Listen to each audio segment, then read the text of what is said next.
This idea of who's going to do business with who. Are we going to have a coalition? That's a partnership, a formal partnership between different parties. Or is someone going to try and do it on their own? Even if they're not most of the MPs, that's still to be decided. But Cavan gave you a good summary there. Priti doesn't want to work with Neil. And Neil does want to work with Priti if he gets half a chance. Gareth doesn't want to work with Simon, but thinks that he might, although he won't admit it. And Simon desperately wants to work with Gareth, although he'll work with Priti almost as happily if that's the way it comes out to. Someone who's not here is anyone from the Scottish National Party.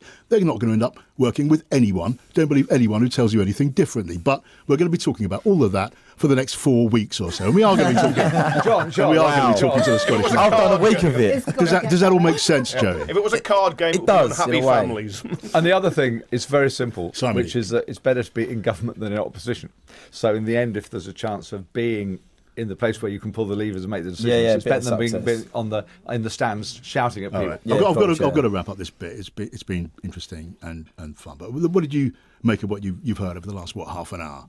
Yeah, I mean, it's interesting. I just find it crazy, the whole the politician world. I think it's mad because everyone's like, you wouldn't expect someone like me coming into it. You don't expect people to dig each other out, to be rude about each other, calling each other geeks and nerds, and just basically because that never happens in Essex. Well, does it's just like I don't mean to be horrible about it, but you'd think it'd be more professional than that, and people wouldn't be like that. Yeah. Like they're adults mainly in that world, Yeah. and you don't think people would be like that in that world. It's just, it blows my mind. I should say that for the sake of balance, because there's an election campaign going on, so I have to be scrupulously balanced about everything that we do. I'm going to invite anyone from Made in Chelsea to come on the show anytime in the next 4 weeks and share their thoughts. We've got to balance this whole They're on all the time, John. It's all about balance, isn't it? It is we all need about a Made in balance. Harrow programme. Geordie Shaw, you're welcome to. I mean, look, we've got a very wide open door here.